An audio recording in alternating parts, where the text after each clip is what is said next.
Electric bomb ఎలా పేలింది? హేమంత్కి నేను ఇచ్చిన గిఫ్ట్.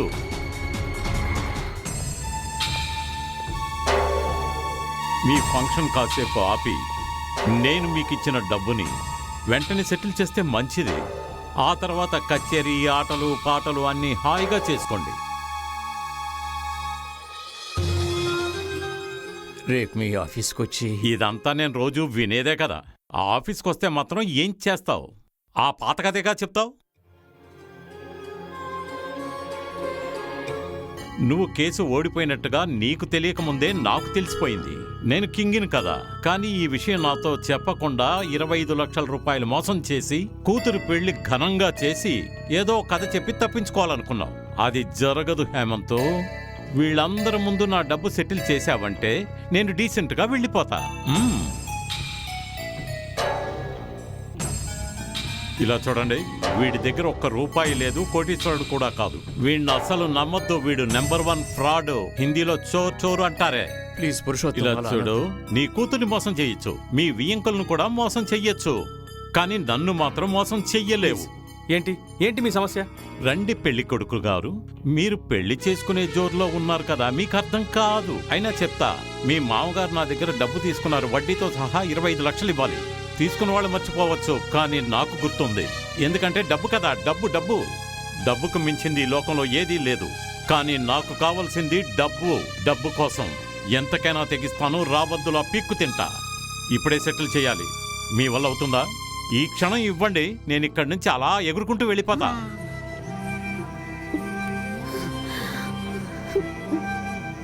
ఏంటి ఇదంతా? ఓడిపోయా. నిజమే, ఓడిపోయాను. మరెందుకు మీరు ఈ విషయాన్ని నాతో చెప్పలేదు?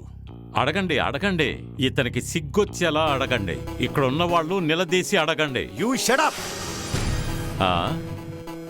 ఇలా చూడండి, మీ అరుపులకి నేను బెదిరిపోను. ఇలాంటివి చాలా చూశాను. ఎంత ధైర్యం ఉంటే మా అన్నయ్య మీద చేయేస్తా. పోరా.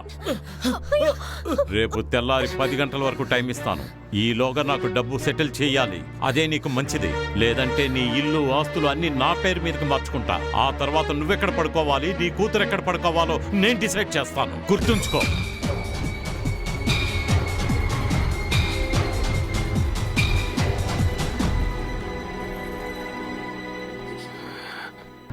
క్షమించండి, అందరూ నన్ను క్షమించండి. నా బ్యాట్ ఏమో ఏమిటో తెలియలేదు. వీడి దగ్గర వడ్డీకి తీసుకున్నాను, అప్పు తిరిగి ఇవ్వలేకపోయాను. పైగా కేసు ఒకటి.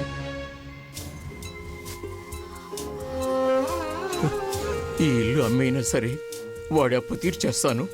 మన బంధాలు మాత్రం ఎప్పటికీ ఉండాలి. రండి, డిన్నర్ చేద్దాం. జరిగిందంతా మర్చిపోండి. మర్చిపోవచ్చు. ఇప్పుడే ఇక్కడే అన్నిటినీ మర్చిపోవచ్చు. నీ కూతురికి నా తమ్ముడికి నిశ్చితార్థం జరగలేదు, అలాగే పెళ్లి జరిగే అవకాశం లేదు. మా బంధువులెవరూ ఈ ఇంట్లో పచ్చి మంచినీళ్లు కూడా ముట్టరు. అన్నిటినీ మర్చిపోదాం. రే వినీత్, రారా వెళదాం. రారా.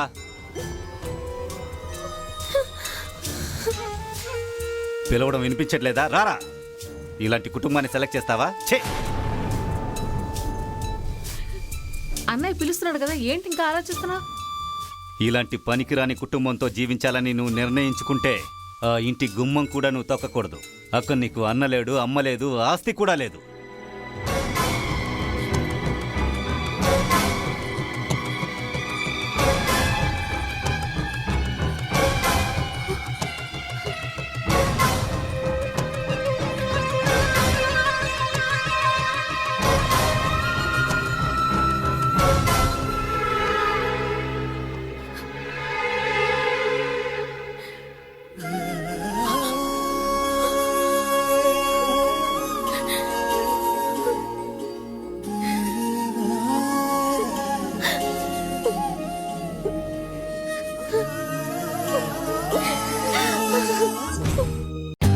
For more updates, like, comment, subscribe to our channel. Hey darlings, గంటని click చేయడం మర్చిపోకండి.